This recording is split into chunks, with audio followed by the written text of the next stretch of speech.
magin go ni kaunti no koro ni e thuolo maber mar yudo omenda mawuok e pinje maoko. Mano mar konyo kedo gi midhiero ma ikelo gi lokruok mar futo mar yamo e kor lwasi.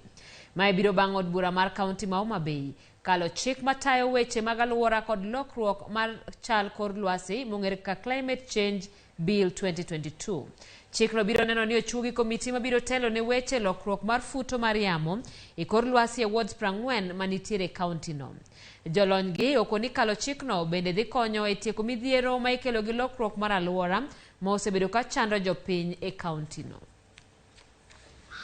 Od bura mar kaunti ma Homa Bay ne okalo chik madhigayo lokruok mar kor lwasi kata Climate Change Bill 2022 ma bende ne osekete kogno gi Gavana Gladys Wanga mar mondo mi ochak tich ayanga. Chik no biro neno ni ochuog komiti mabiro telo ne weche mamulo lokruok mar kor lwasi e ward step 40 manie kaunti. Jakom komiti ma ochune pi kod aluora od bura mar kaunti Eriko Molo yango ne chik no dhi konyo piny owacho mar kaunti e rito aluora. Bill ni bende yawo yore mondo mi mwandu mabiro kata pesa mabiro mar rito aluora inyalo pogne departments te.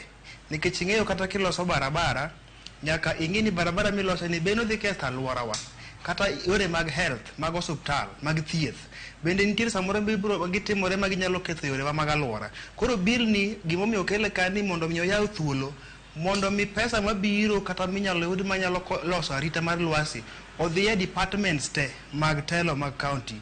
Kendo bill ni gimober godo ni oketo bende oyaw yore mag tich bende na ji nikech kanye mwayude ka nitiere committees manitiere i bill ni makoro jomoko bende nyalo yudo tich e yore go mag rito aluora wa e climate change. Jolony weche mag aluora e kaunti ma Homa Bay wacho ni chik no koro biro miyo piny owacho mar kaunti ni yudo omenda mawuok e pinje maoko mar kedo kod midhiero ma ikelo kod pek mar lokruok mar kor lwasi. Odhi create gimiluongo ni enabling environment to fight impacts of climate change.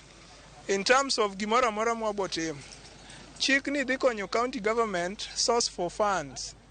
Kodhi e pinje maoko, kodhi ir government to wacho ni wan gi chik makoro gayowa kaka wang'iyo aluora.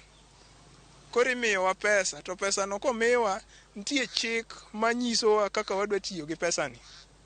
Koro miyo kalo climate change, bedo gi Climate Change Act ni okonyowa kabisa kaka jo county ma Homa Bay. Nikech koro sani wadhi bedo piny to identify gaps. Ang'o ma wadwa timo kwa fight climate change ni? Mar ariyo kendo wachakwa kwayo county government eni mondo wachakwa kal climate change regulation fund regulation. Wanya yudo omenda ngech kusani wan gi bill. Omenda gi nyaka gibed gi regulation kaka itiyo kodgi e nyaka ward level. Koro wagoyo kamano ne Honorable Gladys Wanga kuom assent to the bill kendo wagoyo kamano ne Homa Bay CSOs network kuom konyo moloyo gi migepe te ma timo gige climate change. Ka jodolo e kaunti ma Homa Bay bende jiwo wach pith mar yien kaka yor konyo e rito aluora ka chenro mar pith yien jodolo go eko ne ochako e tesendo bila mag Kindu Bay. Wapidh yien Kindu Bay Police Station mondo wang'is piny ngima mondo ji opidh yien mondo mi oro ma ji neno e piny ngima ni olal. Kaka ung'eyo kawuono presidents mag pinje te romo Egypt nikech gima kama. King'iyo the Lake Victoria, indigenous trees manopidhi e dho nam ne obeti te makoro oketho ecosystem mamiyo kata recently neno ka rech tho e nam. Koro wadwa ni mondo wa encourage ji mondo pidh yien. Akelo yiende moko mag maridadi, mag olembe, mag tipo nikech aluora machalo kaka kama wantiere ni dwaro yiende ainago.